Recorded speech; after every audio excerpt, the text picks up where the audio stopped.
Bueno, voy saludando. Buenas noches para todos y todas las que están conectadas. Ahí veo varias personas conectadas.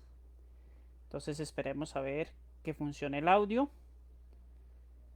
Me avisan por el chat, por favor, a ver si se escucha.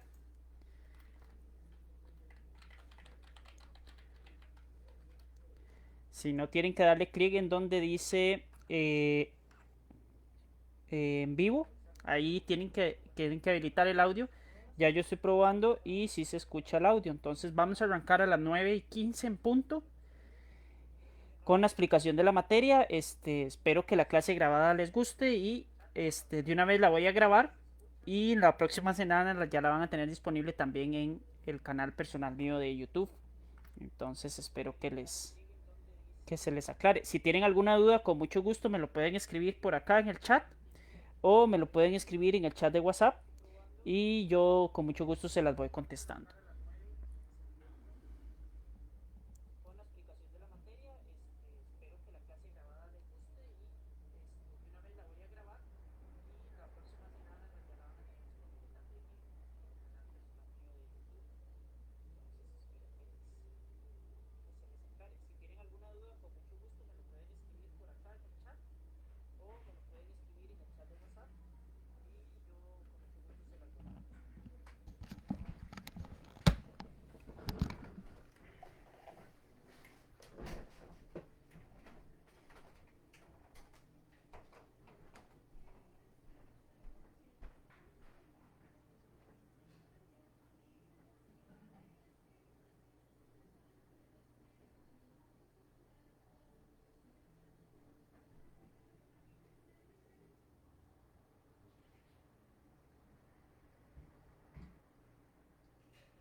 Bueno, buenas noches, estudiantes. Espero que todos estén bien. Esta es una clase de noveno año, es de estudios sociales. Eso es un tema que ya yo expliqué en el colegio, pero que lo voy a retomar porque ha habido una distancia de tiempo bastante considerable y voy a arrancar con este tema. Posteriormente, este tema le voy a hacer un repaso y posteriormente vamos a pasar a la siguiente temática, que es el desarrollo del Islam y explicar un poquito cuáles son los principales conceptos de esta metodología. Listo, profe, ya estoy aquí, ya vamos perdiendo. No me extrañaría, Johnny. Estamos jugando con la banca. Un saludo para los estudiantes, los apricistas y los liguistas, heredianos, cartagineses y todos los que hayan por ahí. Entonces, espero que la clase sea de mucho provecho. Espero que puedan aclarar todas las dudas y todas las situaciones que tengan. Yo sé que ha sido un momento complicado en la vida de todos. Si ven que estoy volteando mucho hacia aquel lado, es principalmente porque aquí es donde tengo el chat. Lo tengo en otra computadora, entonces necesito estar volteándome para ver los comentarios de cada uno de ustedes. Voy a arrancar con esto. Este tema es sencillo, pero son 1000 años de historia que tuvimos que sintetizar para efectos de examen, ¿verdad? Entonces, las disculpas del caso cuando se dejen algunos espacios vacíos en el cómo abarcamos los espacios de tiempo. Y pues como les digo, son 1000 años de historia lo que duró la Edad Media y es complicada abarcarla completamente. Este, y en temas de desarrollo del examen, ¿verdad? Y la temática que ha planteado el Ministerio de Educación con respecto a esto, pues yo le doy énfasis a lo que ellos este, más han consultado. Entonces, bienvenidos a la clase grabada de estudios sociales de Zapandí, del nivel de Zapandí número 1. Y arrancamos. Bueno, primero que nada, voy a iniciar con qué es la Edad Media, por qué se llama así, eh, qué fue lo que ocurrió durante esta época y cómo se divide esa época. Entonces, la Edad Media es un periodo de historia. La historia tiene una división consecutiva en los años. Se dice que la historia inicia a partir del descubrimiento de la escritura por parte de la humanidad. Y la primera edad es la edad antigua, que es la edad donde se desarrollan los grandes imperios como el egipcio, el mesopotamio, el chino, eh, el griego y el romano. ¿Ok?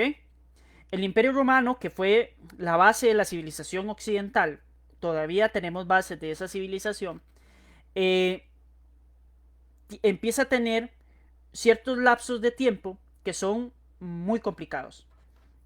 Por la corrupción, por el ataque de las tribus bárbaras, por la cantidad de enemigos que tenían los romanos.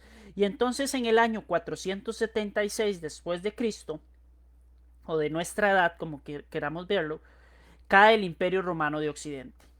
Al caer el Imperio Romano de Occidente sobre Europa, la Europa central, lo que conocemos como Francia, España, Alemania, Italia, eh, eh, algunos países de la Europa del Este, entran en una crisis porque antes había un gran imperio que administraba todo ese territorio y de un momento a otro se pierde ese control. Entonces empieza lo que nosotros conocemos como el periodo de la Edad Media. Mucha gente lo ha calificado como un periodo de oscurantismo, un periodo de poco avance científico, un periodo donde se perdieron 1000 años, lo cual es totalmente falso en mi opinión personal, ya que sí hubieron avances, eh, sí, sí, sí se continuó con algunas cosas y pues la humanidad pudo, a pesar del mal tiempo, pudo continuar, ¿no? Entonces, se dice que la Edad Media se divide en tres espacios. Los tres espacios en los que se divide la Edad Media es en una curva de rendimiento hacia la alta y hacia la baja. Entonces yo siempre lo veo como si fuera un semicírculo. Empiezo en la temprana Edad Media, ¿verdad? Subo a la alta Edad Media, que es cuando se da toda la época del feudalismo, lo que conocemos como los castillos y todo esto, y bajamos a baja la Edad Media en una situación, digamos, de que ya se va culminando la Edad Media, ¿verdad? Entonces es como esa curva de rendimiento ascendente, ¿verdad? Temprana Edad Media, alta Edad Media y baja Edad Media. Ahí es cuando culmina. Entonces, en la temprana Edad Media, ¿qué fue lo que ocurrió?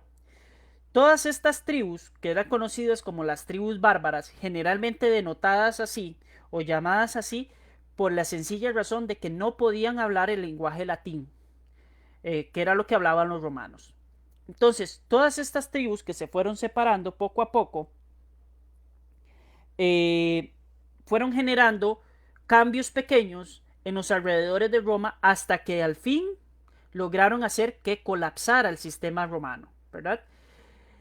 Dentro de estas tribus bárbaros y dentro de mucha población que vivía en la Europa que nosotros conocemos hoy en día, que son la Europa occidental, que son los países potencia hoy en día de esa zona, la religión más importante se va a convertir en la religión cristiana, apoyada por la Iglesia Católica, ¿verdad? Todavía en la temprana Edad Media, habían otras poblaciones que practicaban otro tipo de religiones, ¿verdad? Por ejemplo, los que son los vikingos, ¿verdad? Que son una tribu bárbara que todavía estaban por ahí. Y ellos tenían otro tipo de fe, ¿verdad? Pero esa era la fe que sustentaba, digamos, Roma en aquel tiempo. Entonces la Iglesia Católica pasa en aquel tiempo a formar como una especie de cuña, una especie de unión para todo lo que va a ser Europa y en el desarrollo en cómo ellos lo hacían, ¿verdad? Todavía en esta temprana Edad Media permanecen algunos rasgos romanos en el tema, por ejemplo, de la arquitectura, ¿verdad? Tenemos varios tribus bárbaros, por ejemplo los visigodos, que son actualmente lo que conocemos, o vienen actualmente de lo que conocemos como España, los ostrogodos en Italia, los francos en Galia, lo que hoy es Francia, vándalos en África, anglosajones y bretones ingleses, y entonces por eso es que hay determinaciones, por ejemplo, a los franceses se les dicen francos, a los ingleses se les dicen anglosajones, por esa razón, ¿verdad? Porque ellos ya dominaban otro tipo de idioma, que son algunos variantes del latín y otros variantes de lenguas germánicas. En el campo político, durante esta edad, se descentraliza el poder, porque antes todo estaba concentrado en Roma, y estaba el Senado, estaba el emperador, estaba el ejército, y de ahí se administraba todo el terreno. Ahora ya no, hay una desconcentración total del poder, debido a que no hay un control específico. Entonces ahí es donde la iglesia toma ese papel importante, porque es una de las instituciones en la época donde mantiene los centros pequeños, comunitarios, que se van formando alrededor de los monasterios y las iglesias que habían dentro de Europa, ¿verdad? Por ahí veo a Alan, veo a Pamela, veo a Liz, a Andrea, muchos saludos a todos, ahí veo varios, muchos conectados. Con todo el gusto. Cuando pasa todo esto, se empiezan a formar pequeñas poblaciones conocidas como villas o propiedades semifeudales. ¿Qué es una villa? Un grupo de familias que va a vivir en conjunto. ¿Por qué? Porque al caer el Imperio Romano de Occidente, va a suceder una situación específica y especial, que es que también se entra en un estado de inseguridad. Se entra en un estado de que no sabemos qué va a pasar. Los caminos se vuelven inseguros y el comercio que existía durante todo el Imperio Romano se pierde. Se van haciendo como cortocircuitos en los caminos y entonces no vamos a encontrar lo que teníamos antes, ¿verdad? Entonces la gente empieza a vivir muy aislada, y entre ese aislamiento y no tener contacto con las personas, pues se van creando cuentos mitológicos y fantásticos para explicar ciertas cosas o para que la gente no salga de la villa, ¿verdad? Entonces hay personas que nacen en una villa y mueren en la villa, sin ni siquiera haber explorado mucho terreno a su alrededor. En cuanto a la economía, se pasa de una economía robusta como la que tenía el Imperio Romano a una economía netamente agrícola, dedicada a la tierra, principalmente, ¿verdad? Empezaron a crearse grandes propiedades de terrenos sembrados para que la gente pudiera comerciar, digamos, a nivel interno de la villa. Eso era lo que existía, era una economía local, ¿verdad? Ese rango internacional se perdió tras la caída del Imperio Romano. Dentro de las partes y los avances de la época, me encanta mucho esta frase que tenía San Agustín, que decía: reza como si todo dependiera de Dios y trabaja como si todo dependiera de ti. Y eso es lo que nos enseñaba San Agustín en aquel tiempo, ¿verdad? Es como la famosa frase esta de a Dios rogando y con el mazo dando, ¿verdad? Entonces, no era dejar todo a manos de Dios, sino que también los seres humanos tenían que trabajar y aportar en aquel tiempo, ¿verdad? Entonces, en aquel tiempo, la religión católica, la creencia cristiana, pasa a ser el centro del ser humano. ¿Por qué? Porque se convierte Dios en lo que nosotros giramos alrededor de Él. Y nosotros vivimos a la voluntad de lo que Él quiera que suceda, ¿verdad? Entonces, estas obras se empiezan a multiplicar, las obras religiosas, literarias, ¿verdad? Sin embargo, la mayoría de personas no sabían ni leer ni escribir. Entonces se podía acceder a esas obras, pero al final de cuentas no tenían un gran impacto social, ya que la mayoría de la población no tenía los medios para poder interpretar esas obras. Dentro de esto estaba la Biblia, que era muy extraño tener una Biblia dentro de un hogar, ¿verdad? No había imprenta, todos los libros estaban escritos a mano, y eso es algo que tenemos que destacar de la iglesia en aquel tiempo, que los monasterios, los monjes y algunos de los sacerdotes se dedicaban a transcribir a mano libro por libro. ¿verdad? Entonces las copias que existían de los libros no eran muy exactas o precisas, ¿verdad? Se podían perder en traducciones o problemas de tipo de letra, etcétera, etcétera. Este, San Agustín también nos dice que la humanidad tiene libre albedrío, o sea que ellos tienen la capacidad de escoger entre el bien y el mal, ¿verdad? Entonces, al final de cuentas, vivimos bajo esa circunstancia, ¿verdad? Y yo creo que hoy en día también. Una vez que se empieza a pasar todo esto, las oleadas, la inseguridad terrible que se estaba viendo, que la gente se empieza a agrupar, se empieza lo que nosotros vamos a concebir como la segunda fase de la Edad Media, que es la Alta Edad Media. ¿Qué se caracteriza por eso? Es, eh, se empiezan a agrupar o se empieza a hacer un régimen de tres partes funcionales. Una que va a ser el señor feudal, que es una persona acaudalada de dinero, generalmente miembros de una gran extensión de terreno y dueños de un castillo.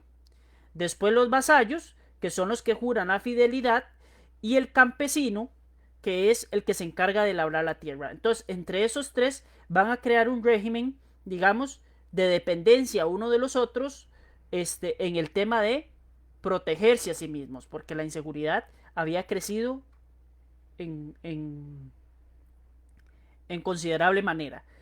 La vida se va haciendo muy rural, la gente va dependiendo mucho del campo, ¿verdad? Las ciudades prácticamente que desaparecen. Estamos hablando de Europa, ¿verdad? Toda la parte de Oriente, todo lo que son musulmanes, todo lo que son chinos, ellos seguían con su civilización tal cual, más bien seguían adelantando, seguían avanzando en sus temas. Aquí nos estamos enfocando en lo que es Europa y los habitantes de Europa se empobrecen por esa situación, ¿no? Entonces es una cuestión delicada, es algo que pasaba en aquel tiempo y mucha gente tuvo que dejar sus hogares y cultivar sus propios productos porque si no, no tenían que comer, ¿verdad? Se empieza a perder mucho el tema de la escritura porque los romanos lo promovían y aquí es donde se empiezan a dar variantes del idioma y nacen, eh, digamos, lenguajes como los que tenemos hoy en día, por ejemplo, el castellano, el italiano y el francés, ¿verdad? Hay mezclas de idiomas, bueno, es una situación complicada en el tema de tratar de mantener la cultura unida, era muy complicado, era difícil de entender y pues vamos perdiendo ahí en ese aspecto, ¿verdad? Pero sin embargo, hubo un intento de recrear ese imperio romano, de recrear esa, esa, esa forma de vida, y es con este señor.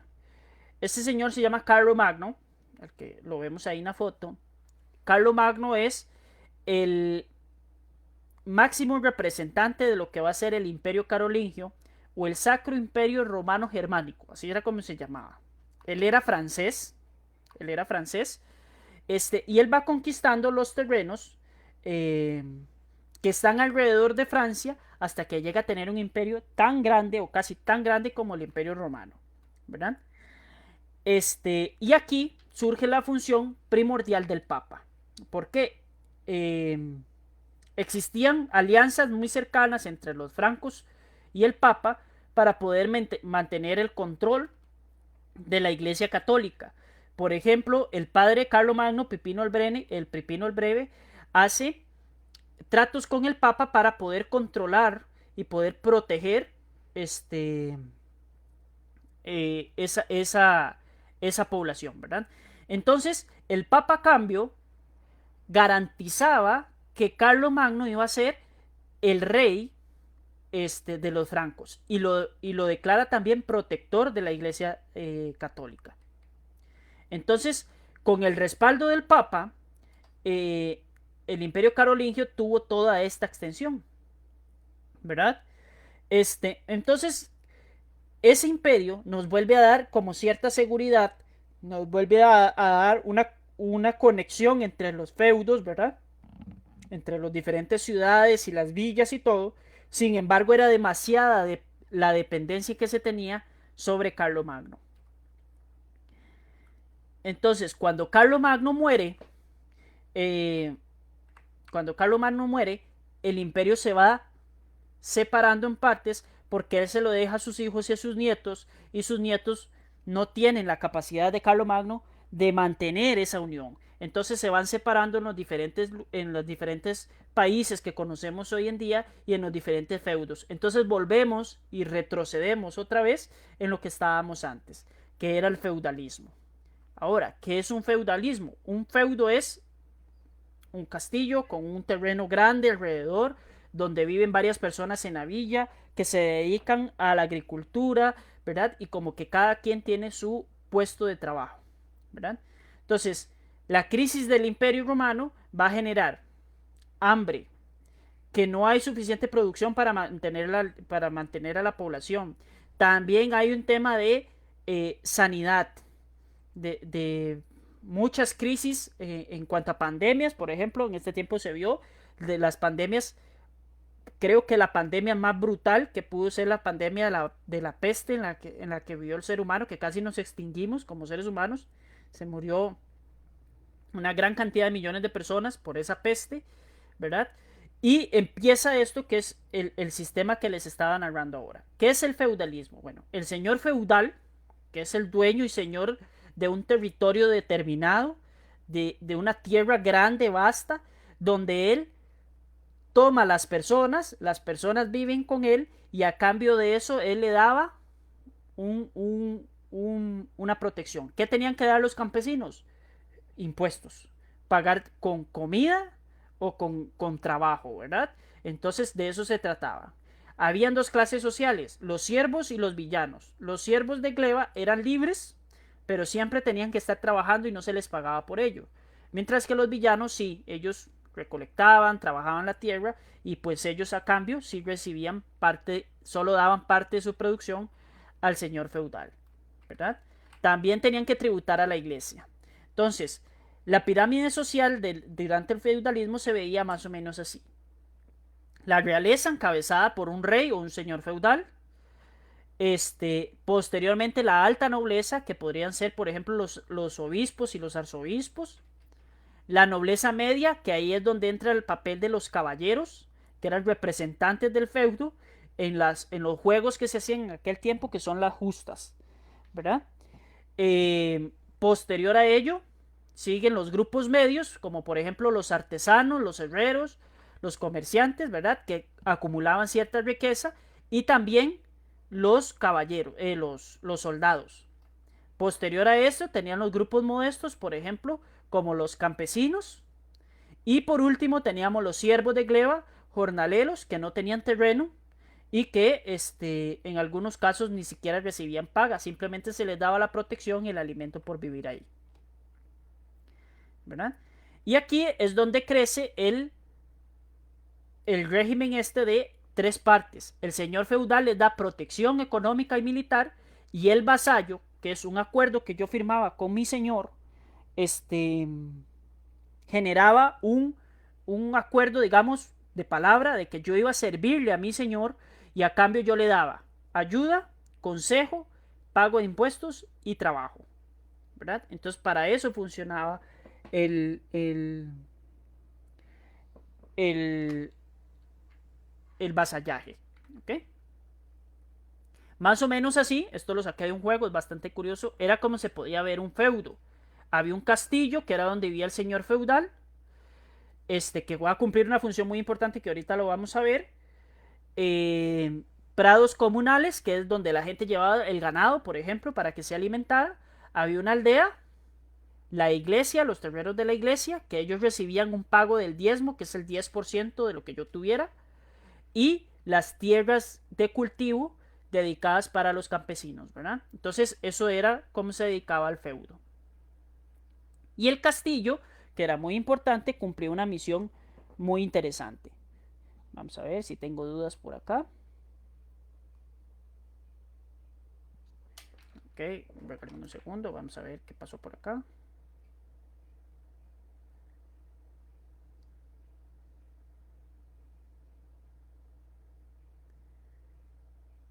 Ok, ahí está. ¿Qué era la función del castillo? Ahí me disculpan.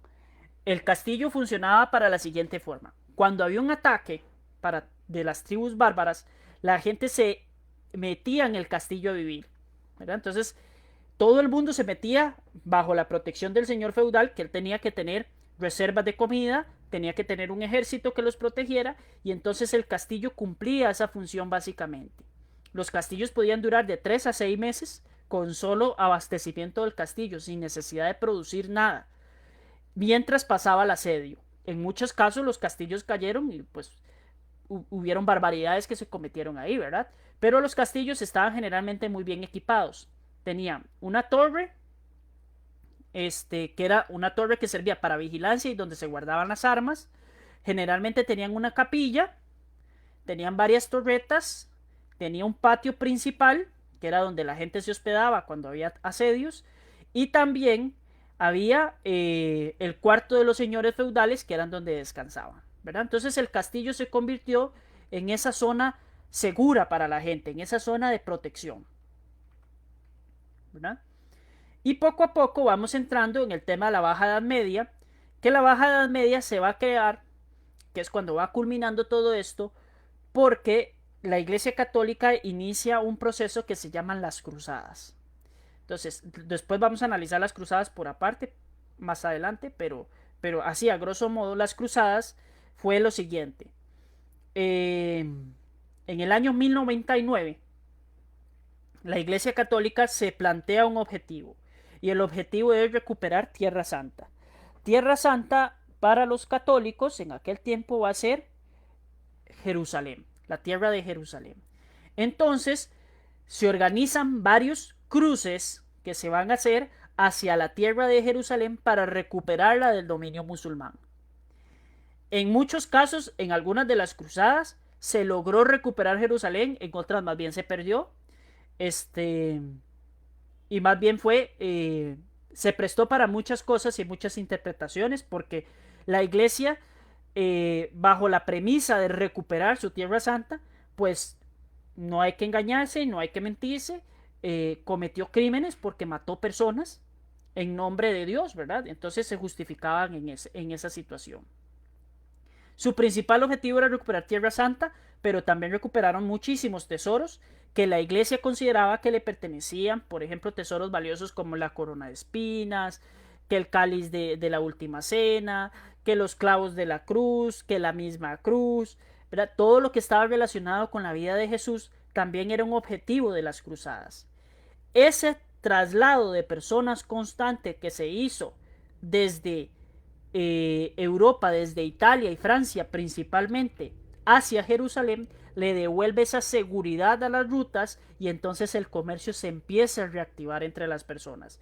Y por eso es que ahí va culminando la Edad Media, porque se va recuperando lo que nosotros teníamos como humanidad antes de que todos estos acontecimientos pasaran, ¿verdad? De ahí surgen los famosos y temibles caballeros templarios, que mucha gente lo verá en videojuegos y películas, ¿verdad? Que era un grupo élite de personas que donaban todos sus terrenos y que dejaban casi que todas sus posiciones materiales. Profe, revisa el WhatsApp. Ok, ya voy. A ver qué pasó. Alan nos dice aquí 00. Ok, vamos a ver qué sale Carlos. Dice Facebook, eso me sale, no puedo entrar. Ok, vamos a ver.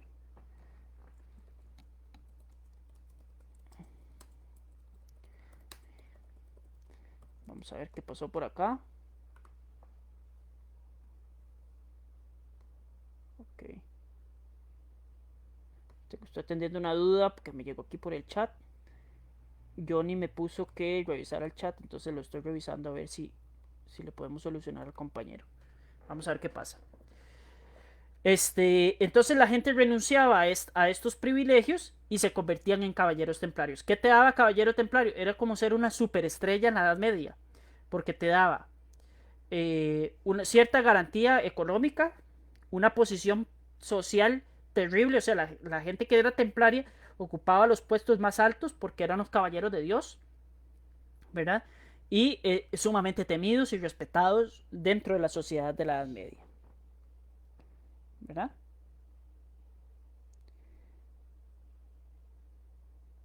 Ok, Yelitza dice que está con Eddie viendo. Un saludo para Yelitza y para Carlos, Ana, Catherine, que los veo por ahí. Sí, Carlos, esa es otra opción. Podría que Carlos me busque y ahí me encuentra la clase. Es tal vez la otra opción que tenemos. Y en la Baja Edad Media, continuando con el tema, se empieza a ver la aparición otra vez de las ciudades. Entonces, las primeras ciudades que van a aparecer son italianas, como Venecia, como Génova, como Pisa en Italia. Después aparecen otras, por ejemplo, como Flandes en Holanda, lo que hoy conocemos como Ámsterdam.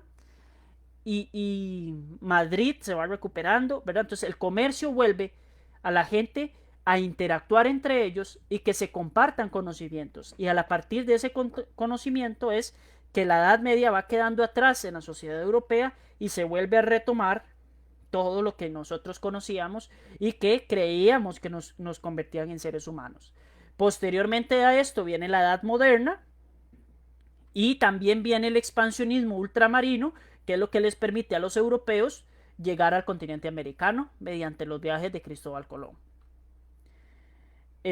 Aparece una clase social que va a generar un cambio muy significativo, que son los burgueses. Los burgueses es un grupo generalmente social dedicado a el comercio o a un oficio, como zapateros, como panaderos, como herreros, ¿verdad? Como barberos. Y entonces estas personas empiezan a acumular riqueza.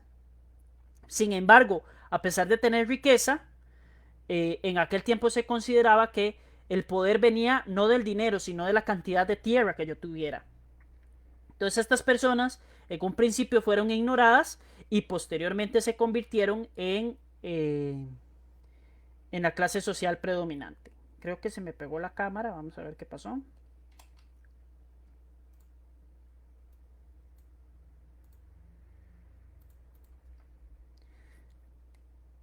Vamos a ver si la recuperamos.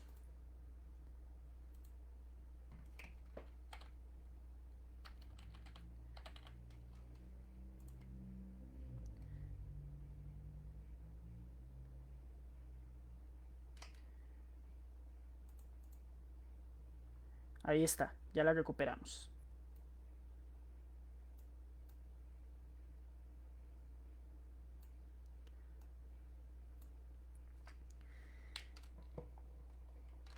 Y bueno, ¿cuándo termina la Edad Media? Cuando cae la otra parte del Imperio Romano que había existido, que quedaba, que es el Imperio Romano de Oriente o la ciudad de Constantinopla.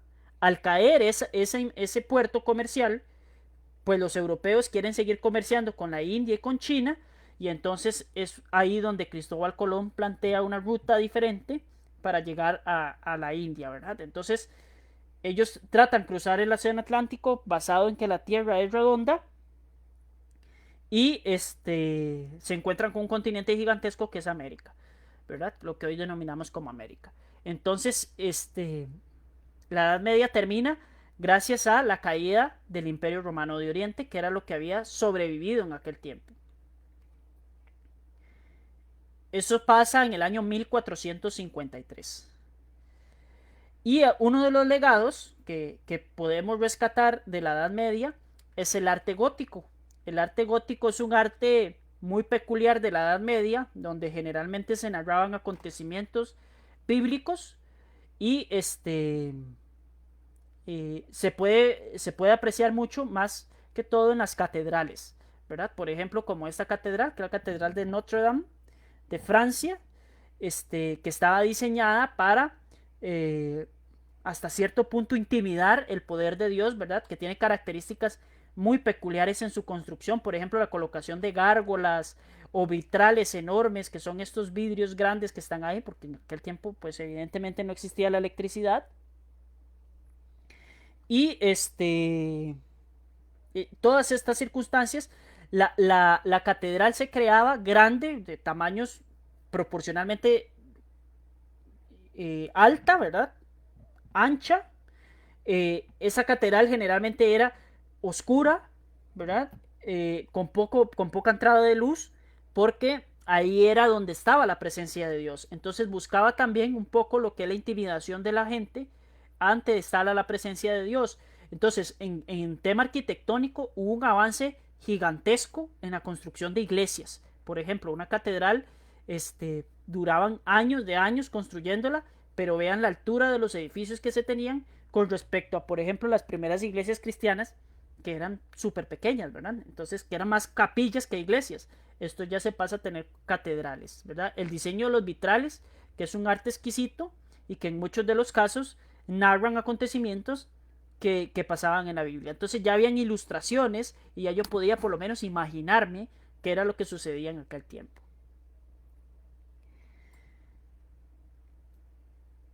Y bueno, aquí voy a pasar a la segunda presentación, que es la otra forma en que nosotros podemos interpretar la Edad Media, que es la presentación de Mahoma y el Islam. ¿Y qué es el Islam?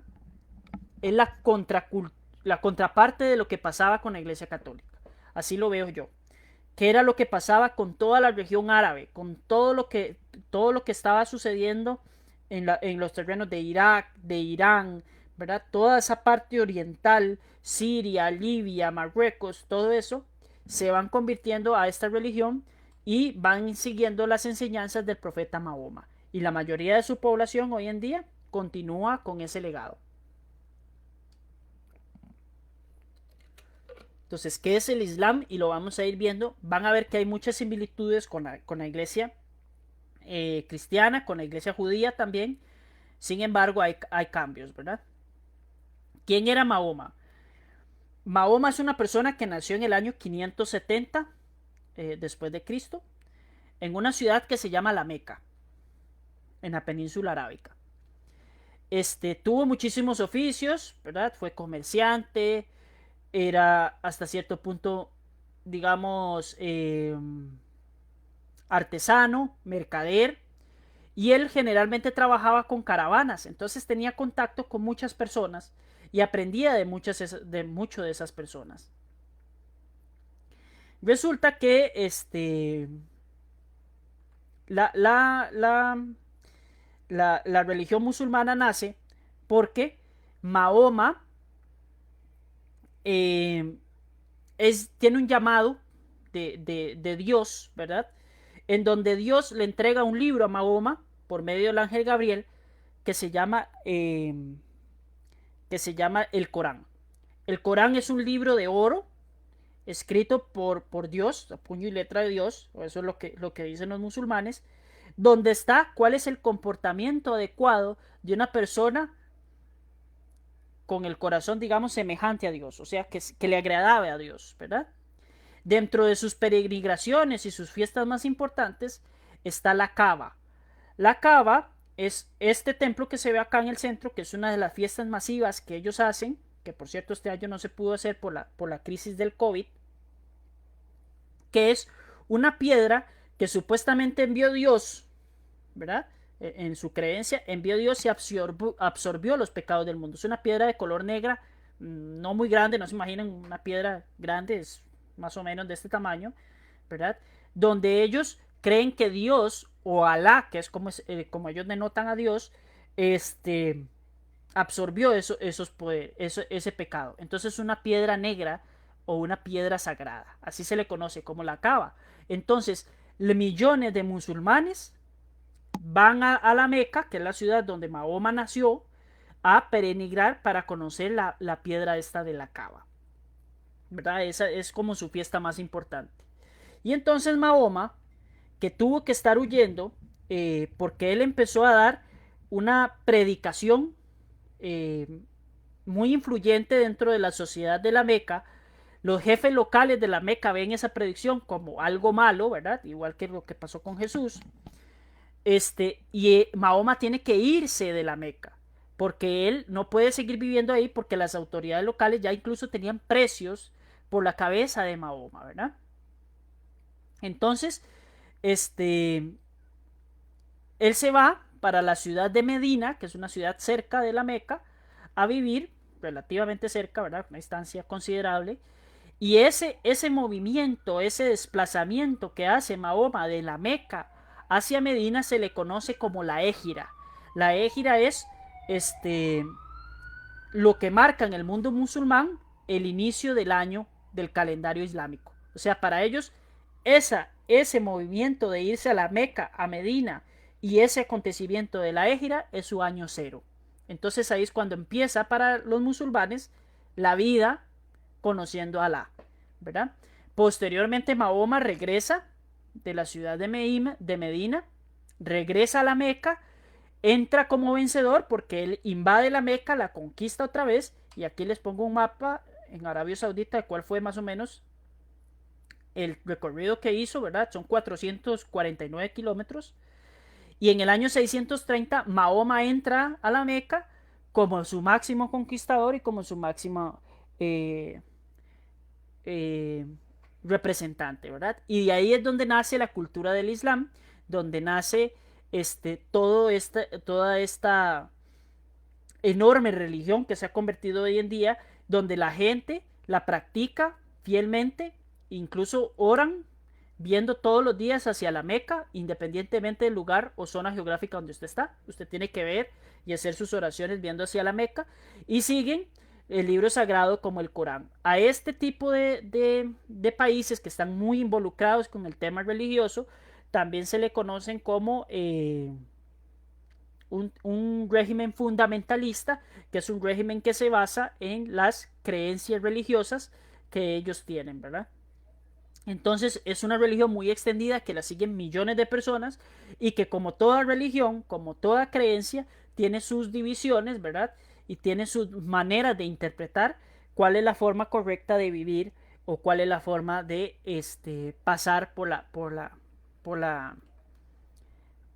este mundo, ¿verdad? Entonces esa migración de la égira es como el inicio de su calendario. Y básicamente con esta religión y con esta forma de creer es que se funda un gran imperio y es el imperio musulmán en el siglo 8 después de Cristo. 7 después de Cristo, perdón. Y ese imperio musulmán es el que conquista mediante Persia todo el imperio romano de Oriente, es donde se da la caída de Constantinopla y el emperador bizantino del imperio romano de Oriente, que era lo que se había fundado, y se conquista todo, el norte de África y toda esta zona de Asia. Entonces logran hacer un imperio grande que incluso llegó a conquistar el territorio de España, ¿verdad? De ahí es que nosotros tenemos cierta descendencia árabe, ¿verdad? Tenemos ciertas características árabes. Dentro de la división del mundo musulmán encontramos dos partes. Una son los chiitas y el otro son los sunitas. Los sunitas son la mayoría de musulmanes, ¿verdad? Entre el 90%, 86% pertenecen a los sunitas. Entonces ellos creen en las tradiciones que ellos consideran más puras del Corán, ¿verdad? Veneran varios profetas, pero su principal profeta es Mahoma. Para ellos no hay nada mayor que Mahoma, ¿verdad?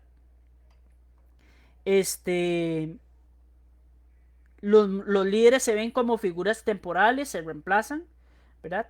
Y están los chiitas, que los chiitas mezclan un poquito más el tema político, ¿verdad? Y ellos siguen a Shiad Ali. Shiad Ali era un yerno que tenía Mahoma, ¿verdad? Que se había casado con una de sus hijas. Y entonces dicen que ellos son descendientes de Mahoma directamente y por eso son los que deberían de estar legislando, ¿verdad? Han habido guerras por esto, han habido guerras civiles, han habido guerras entre países, hay roces entre estas dos creencias, ¿verdad? Dentro de los cuales se destaca, por ejemplo, el tema de Saddam Hussein y ¿verdad? Entonces han habido situaciones delicadas con el tema de esto. Se ha cuestionado mucho la situación de que si se respetan o no los derechos humanos, pero son creencias que ellos tienen, ¿verdad? Son creencias milenarias de muchos años que ellos tienen y entonces hacer cambios paulatinos, como por ejemplo el acceso de las mujeres a los derechos que ellos se les ha negado durante tantos años, es un proceso político complicado, ¿verdad? Este, vamos a ver. ¿Qué rol ha jugado la división en los conflictos políticos actuales? Tenemos varias cosas como la revolución iraní del 79, ¿verdad? Este, cómo ha intentado con movimientos feministas recuperar un poco los derechos que son innatos de las mujeres, ¿verdad? La guerra del Golfo con Estados Unidos e Irak. Han ocurrido muchos acontecimientos con esta fe de por medio, porque yo no veo que ellos practiquen su fe. Lo que pasa es que a veces se ha tratado de mezclar esa fe con el tema político y ahí es donde y económico también, y ahí es donde se vuelve complicado, ¿verdad? Ahorita hay problemas políticos, por ejemplo, con Irán y Arabia Saudita, perdón. Hay temas como grupos extremistas como los del Talibán o grupos terroristas, ¿verdad? Como los de Al Qaeda en su tiempo, o el grupo Hamas, ¿verdad? Que son grupos que siguen estas religiones, se escudan en estas situaciones, tienen ciertas ideas extremistas como que si yo elimino eh, personas o sacrifico personas, voy a entrar al cielo porque estoy eliminando los enemigos de Alá. Entonces se justifican bajo esos temas para crear confusión y creemos que los musulmanes todos son así y no, son una pequeña minoría, son muy pocas personas las que piensan de esta manera y que consideran que pueden alcanzar el cielo de esta manera, son minorías. Lo que pasa es que esas minorías en muchos casos se escuchan más que las otras personas, ¿verdad? Y como hay grupos extremistas en todas las religiones, en todas las vertientes filosóficas similares, hay grupos extremistas, ¿verdad? Se crean estas sectas. En América es una de las religiones que ha crecido más o que va creciendo más en la actualidad, ¿verdad? Entonces, los países de América Latina se están convirtiendo en cada vez hay más musulmanes, ¿verdad? Entonces, se estima que hay 840.000 musulmanes en toda la región de América y que siguen creciendo y creciendo y que es una de las religiones que más adeptos ha jalado durante sus últimos años. Se estima que para el año 2050 en Estados Unidos va a haber un aumento del 179% de la cantidad de gente musulmana que hay ahí. En África subsahariana un 170%. En Medio Oriente y el norte de África también va a estar el 74%. En Europa el 63%. En Asia Pacífica el 48% y en América Latina un 13%. Entonces esta religión, lejos de perder fuerza, más bien va ganando fuerza, ¿verdad? Y entonces cada vez es mayor la cantidad de musulmanes que hay y